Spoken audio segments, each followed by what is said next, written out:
Kiai Sepuh, Masai, dan tokoh Nahdlatul Ulama NU sepulau Sumatera menggelar silaturahmi sekaligus membahas perkembangan dan kondisi NU saat ini yang sedang mengalami konflik internal. Hasil pertemuan tersebut sepakat untuk mendesak agar konflik dualisme di internal pengurusan besar Nahdlatul Ulama atau PBNU diselesaikan secara islah demi kemaslahatan jamaah dan jamiah. Kegiatan yang berlangsung di pesantren Mawaridus Salam yang berada di Jalan Pringgan, Kecamatan Batangkuis, Kabupaten Deli Serdang, Sumatera Utara pada 14 Desember 2025 ini dihadiri oleh ulama sepuh dan tokoh-tokoh NU dari sejumlah daerah sepulau Sumatera. Para peserta yang hadir memaparkan pendapatnya masing-masing terkait kondisi internal PBNU yang sedang mengalami konflik dualisme kepengurusan. Pertemuan yang didasari niat bersama untuk menjaga marwah organisasi tempat berkumpulnya para ulama ini merupakan inisiasi para kiai-kiai non-struktural NU. Dalam deklarasinya, pimpinan Kiai Haji Abdul Hamid Ritonga menyerukan kepada PBNU untuk islah, sebagaimana Daum Masai NU di Ploso dan di Tebu Ireng demi kemaslahatan jamaah dan jamiah. Ia menjelaskan islah dapat dilakukan dengan keikutsertaan unsur ahwa, mustasyar, dan zuriat muasis Nahdlatul Ulama untuk menegaskan kembali posisi mandataris Muktamar NU ke-34 Lampung adalah Kiai Haji Miftahul Ahyar sebagai Rais Am dan Kiai Haji Yahya Khalil Stakuf sebagai Ketua Umum Pengurus Besar Nahdlatul Ulama masa hikmah 2021 sampai 2026. Pada hari ini, Ahad, tanggal 14 Desember 2025 Miladiah, bertepatan dengan 23 Jumadil Akhir tahun 1447 Hijriah, bertempat di pesantren Mawaridus Salam, Sumatera Utara. Kami para ulama sepuh dan tokoh-tokoh NU sepulau Sumatera menyatakan, pertama, menyerukan kepada PBNU untuk islah sebagaimana dauh masyayikh NU di Poloso dan di Tebu Ireng demi kemaslahatan jamaah dan jamiah. Kedua, islah dapat dilakukan dengan keikutsertaan unsur ahwah, mustasar, dan zuriat muasis Nahdlatul Ulama untuk menegaskan kembali posisi mandataris Muktamar NU ke-34 Lampung adalah Kiai Haji Miftahul Ahyar sebagai Rais Am dan Kiai Haji Yahya Khalil Stakuf sebagai Ketua Umum Pengurus Besar Nahdlatul Ulama masa khidmat 2021 sampai dengan 2026. Ketiga, mengajak kepada seluruh PWNU dan PCNU se-Indonesia untuk mematuhi dauh masyayikh NU dan senantiasa istighosah dan berdoa memohon kepada Allah Subhanahu wa taala untuk NU semakin kuat dan jaya demi kemaslahatan umat, kemajuan bangsa, dan rahmat bagi semesta. Demikian pernyataan ini kami sampaikan setelah menimbang berbagai keadaan dauh masyayikh serta keadaan umat yang ada di grassroots Nahdlatul Ulama. Demikian pernyataan kami ini. Semoga mendapat ridho dan barokah dari Allah Subhanahu wa taala. Sementara itu, ulama sepuh Jambi Solahuddin Sargawi Al-Qadri menyampaikan harapannya agar konflik internal di tubuh NU bisa diselesaikan secara islah. Kami atas nama mewakili dari pihak pondok pesantren yang ada di Jambi tentunya mengharapkan kepada Allah Subhanahu wa taala, mudah-mudahan Allah membukakan hati dan pikiran kepada PBNU yang sedang terjadi konflik saat ini, melakukan islah. Apapun yang terjadi, kita mengharapkan islah karena ini yang terbaik, supaya konflik ini tidak berlarut-larut dan memberikan dampak dan efek yang sangat luar biasa kepada warga Nahdliyin yang ada di bawah. Sekali lagi kami mengharapkan kepada Ketua Dewan Syuriah dan Ketua Tanfiziyah ini sekali untuk berlapang dada demi umat dan demi NU sendiri. Ini harapan kami. Hal serupa juga disampaikan ulama sepuh Sumatera Barat, Kiai Haji Nur Holidin, mengatakan jemaah NU resah dengan konflik dualisme yang terjadi di tubuh NU. Ia berharap konflik tersebut bisa diselesaikan dengan cara islah demi kemaslahatan jamaah dan jamiah. Dengan adanya konflik yang terjadi di PBNU, maka kami mewakili daripada masyarakat pesantren di Sumatera Barat mengharapkan beliau-beliau pemimpin kita itu untuk melakukan islah, karena hanya dengan islah itu adalah suatu resiko yang paling ringan yang kita ambil. Nah, kemudian daripada itu kita mengingat jamaah yang ada di bawah itu resah dengan adanya para kiai-kiai kita ada konflik yang berkepanjangan. Jadi itu saja, mudah-mudahan dari kedua pihak antaranya beliau Bapak Haji Miftahul Akhyar dan beliau saya untuk mementingkan kepentingan umat ya, daripada sekedar untuk yang mencari ya kesalahan di sana sini. Barangkali itu saja. Dari Medan, Sumatera Utara, Alfiansyah TV One mengabarkan.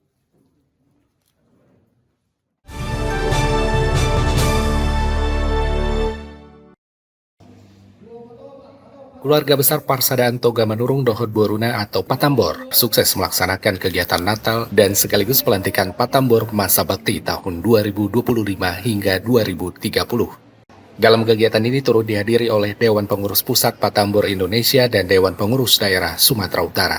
Bertempat di Sopotobat Cinta Damai, Kabupaten Batubara, Sumatera Utara, Parsadaan Toga Manurung Dohod Boruna merayakan Natal dan Tahun Baru yang dihadiri oleh keluarga besar marga Manurung yang ada di seluruh Kabupaten Batubara.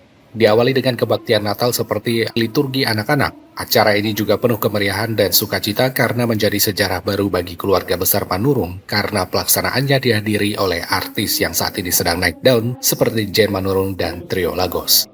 Setelah perayaan Natal, selanjutnya diisi dengan pelantikan pengurus Patambor Kabupaten Batubara, yakni sebagai Ketua Umum Leonardo Manurung, Ketua 1 Ledon Manurung, dan Sekretaris Lambok Manurung, serta seksi-seksi lainnya. Patambor Batubara dikukuhkan langsung oleh Ketua DPP Patambor Indonesia yakni Arya Jongga Manurung dan pengurus lainnya dengan membaca SK pengangkatan dan penyematan ulos dan PIN Patambor. 2030. Kalau nanti saya tanya, tolong jawab ya. Yang akan dilantik dikukuhkan terlebih dahulu kita saja. Maka bahwa saya ada di atas kepentingan pribadi atau golongan.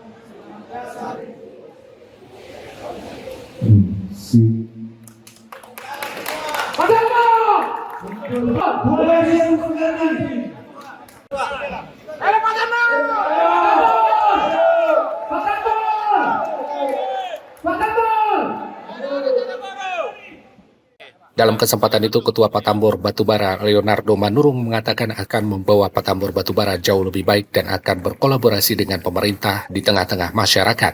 Di antaranya Patambor akan menyumbangkan 1 unit mobil ambulans untuk pelayanan warga, khususnya keluarga Manurung yang sedang sakit.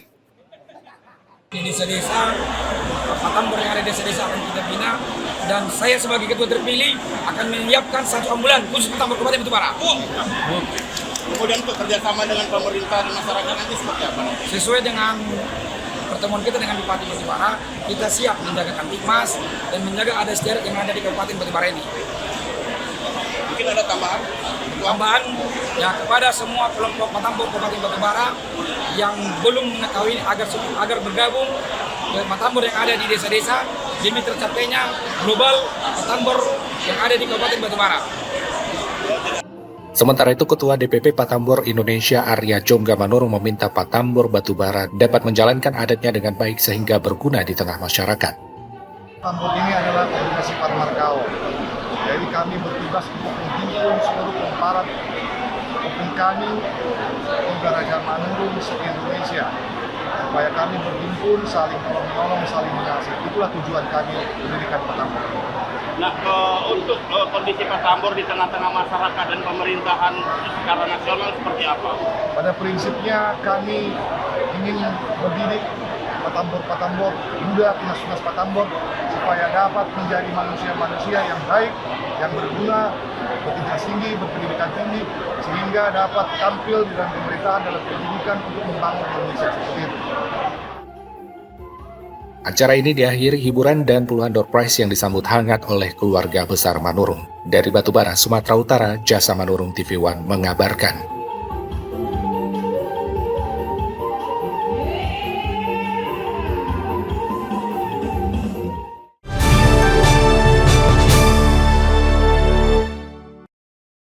Relawan Medan Bergerak yang diinisiasi Media Kreatif Indonesia, Persekutuan Gereja Australia, dan beberapa pihak terkait mengirimkan bantuan kemanusiaan ke Aceh Tamiang pada Sabtu lalu.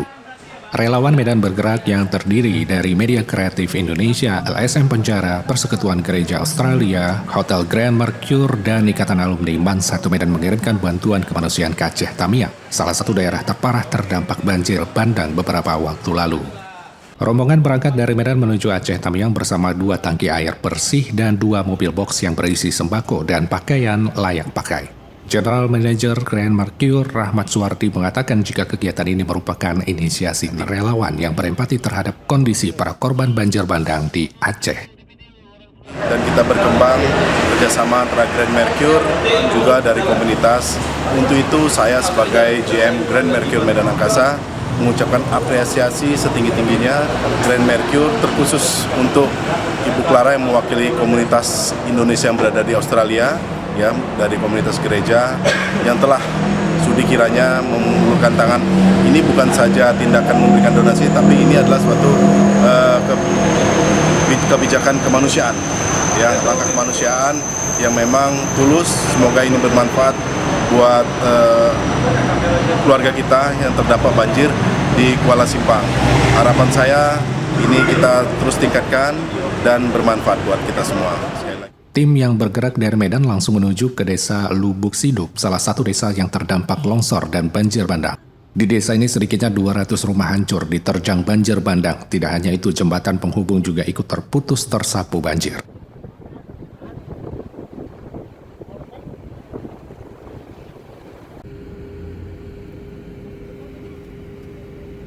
Ih, bau macam ada kepala di bawahnya tuh.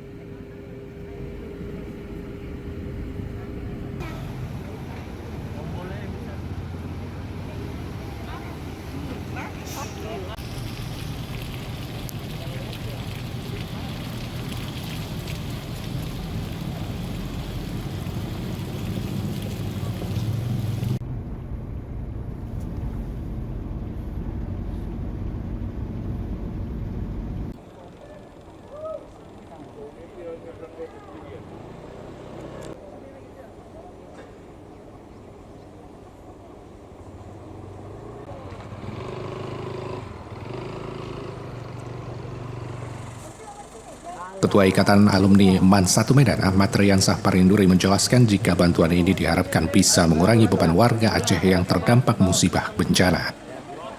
Ya, hari ini kita bersama kawan-kawan start untuk menuju Aceh, Tamiang, Kuala Simpang, mengantarkan bantuan kita semua.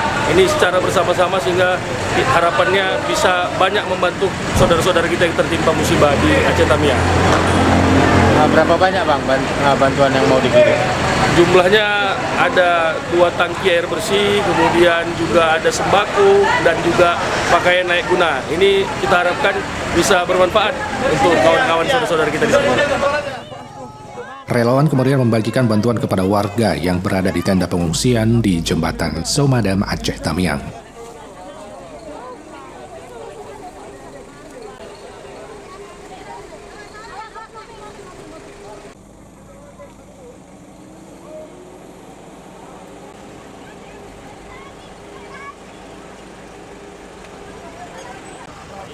Dari Medan, Sumatera Utara, Heri Kiswanto, TV One mengabarkan.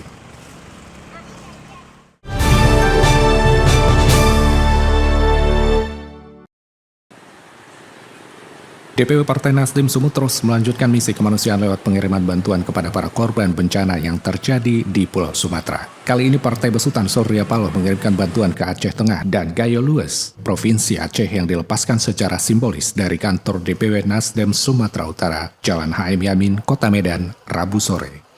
Pelepasan pengiriman bantuan bencana alam ini dilakukan oleh Ketua DPW Nasdem Sumut, Iskandar ST, didampingi sejumlah pengurus DPW Nasdem, diantaranya Wakil Ketua Bidang OKK DPW Nasdem Sumut, Salman Ginting, Bendahara Iqbal P. Simangunsong, serta didampingi Ketua DPW Komando Bela Tanah Air atau Kombat Sumut, Ricky Antoni, beserta jajarannya.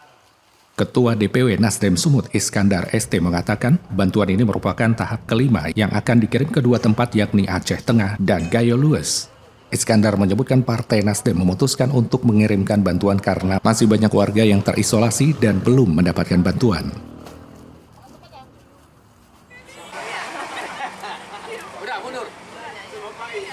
Hari ini kami dari Partai Nasdem melihat perkembangan saudara kita yang terkena bencana di Nangru, Aceh Darussalam. Dan kami juga mendapat telepon dari masyarakat setempat, dari tokoh-tokoh masyarakat setempat. Maka DPW Sumatera Utara mengirimkan bantuan sebanyak 10 ton beras yang hari ini kami berangkatkan ke dua tempat, yaitu ke Takengon, Aceh Tengah, dan satu lagi di Gayo Lues. Bantuan ini adalah bantuan tahap kelima ya Pak Salman. Ya, ini adalah bantuan tahap kelima dan mudah-mudahan bantuan kami ini bisa meringankan saudara-saudara kita. Yang kita ketahui juga masih ada sebagian yang masih terisolir. Jadi kami tidak akan berhenti, akan terus kami berjuang bagaimana membantu masyarakat khusus di Sumatera Utara dan Aceh. Sebelumnya DPW Nasdem Sumut telah mengirimkan bantuan ke daerah-daerah terdampak bencana di Sumatera Utara seperti Kota Sibolga, Tapanuli Tengah, Tapanuli Selatan, dan Kabupaten Langkat. Bantuan ini diharapkan dapat membantu dan mengurangi beban para korban bencana alam. Dari Medan, Sumatera Utara, Ahmidal Yauzar, TV One mengabarkan.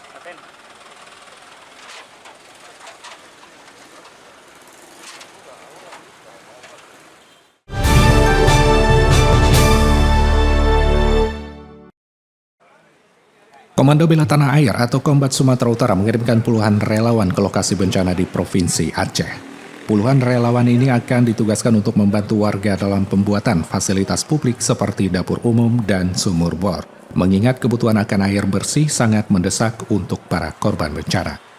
Pemberangkatan puluhan relawan Kombat ini dipimpin langsung oleh Ketua Umum Kombat, Iskandar ST, didampingi Ketua DPW Kombat Sumut, Ricky Antoni, bersama Koordinator Lapangan, Andi Kesuma, dibantu oleh Samser Pohan, Jasa Wardani Ginting, dan Muhammad Rio yang berlangsung di markas DPW Kombat Jalan Sunggal, Kota Medan, Rabu sore.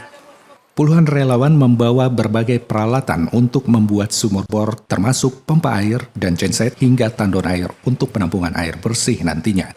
Ketua Umum Kombat Iskandar ST mengatakan puluhan relawan dari Kombat ini diturunkan untuk membantu masyarakat mendapatkan sejumlah kebutuhan pasca bencana alam.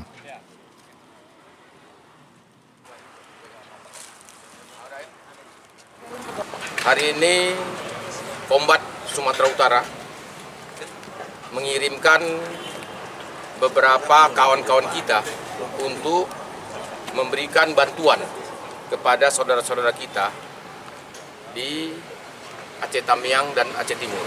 Saya rasa mudah-mudahan bantuan ini dapat bermanfaat bagi masyarakat yang membutuhkan.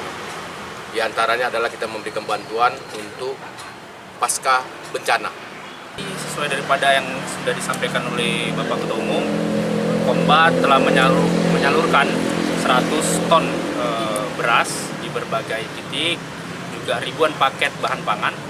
Dan hari ini kita lanjutkan untuk kita mengirim tim terbagi dari 3, yaitu tim untuk membuat sumur-sumur bor demi memenuhi kebutuhan air bersih di lokasi-lokasi bencana.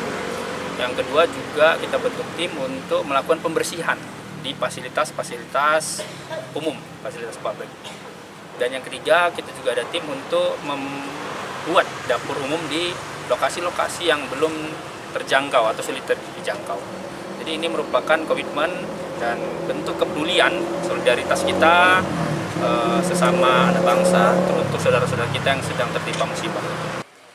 Pengiriman relawan ini menjadi langkah lanjutan dari pengiriman bantuan sebelumnya berupa bahan-bahan makanan. Menurut Ricky Antoni, bantuan ini sebagai tindak lanjut mengingat perubahan kondisi dan kebutuhan para korban sejak terjadinya bencana hingga hari ini. Usai seremoni pemberangkatan, para relawan ini langsung berangkat menuju lokasi yang dituju dengan membawa seluruh perlengkapan. Dari Medan, Sumatera Utara, Ahmid Al-Yauzar, TV One mengabarkan.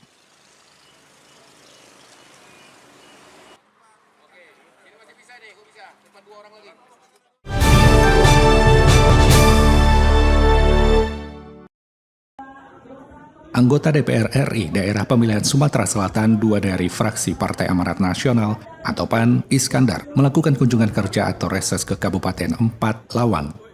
Kedatangan legislator dari Senayan ini disambut langsung oleh Bupati Empat Lawang, Joncik Muhammad, serta jajaran beserta tokoh masyarakat di daerah ini. Berbagai aspirasi dan usulan baik dari masyarakat maupun dari pihak pemerintah Kabupaten Empat Lawang diserap dan didengar oleh Iskandar. Di antaranya yakni di sektor pertanian, perkebunan, infrastruktur, dan penambahan kota pengadaan gas LPG 3 kg bagi masyarakat miskin. Ia pun menegaskan pentingnya sinergi antara pemerintah pusat dan daerah dalam mendorong pembangunan dan peningkatan kesejahteraan bagi masyarakat. Ya, dalam rangka reses penutupan tahun 2025 ini, tentunya kita berkewajiban untuk kembali, ya kan, untuk menyerap aspirasi kepada daerah-daerah dapil kita. Dan ini saya berada di Empat Lawang untuk menyerap aspirasi dan reses ini. Tentunya kita harapkan dari hasil yang kita terima ataupun isu-isu ataupun persoalan-persoalan yang dihadapi masyarakat, gitu kan ya. Ya tentunya sesuai dengan tupoksi saya di Komisi 6 bidang perekonomian, ini tentunya wajib bagi saya untuk memperjuangkan, untuk mengusulkan sehingga program-program yang diharapkan sama daerah dapil kita ini itu bisa terwujud. Sementara itu, Bupati Empat Lawang Joncik Muhammad menyambut gembira atas kunjungan kerja anggota DPR RI dari fraksi Partai PAN ini. Joncik Muhammad berharap dengan adanya dukungan dari DPR RI dapat mempercepat pembangunan infrastruktur, sektor pertanian, serta peningkatan pelayanan publik di Kabupaten Empat Lawang. Pasti kita beruntung, alhamdulillah Pak Iskandar, anggota DPR RI dari fraksi PAN yang bertugas di Komisi 6, dapil Sumsel 2 itu. Beliau dari Oki baru sini. Di tahun kedua di DPR. Kenapa kita beruntung? Karena dengan langsung dia datang, kita perlu persoalan kita seperti ada dialog. Kita butuh tadi, butuh pasar, kita butuh tambahan alsintan. Nah, beliau selalu memperjuangkan alsintan bukannya dari APBN, yang dari CSR, BPP menjadi tradisional. Nah ini kita perlukan. Dan yang lain, yang komisi itu bisa memperjuangkan masukan kepada mitra di tempat kita bermitra. Dari Empat Lawang, Sumatera Selatan, Arwin Zatoni Saputra, TV One mengabarkan.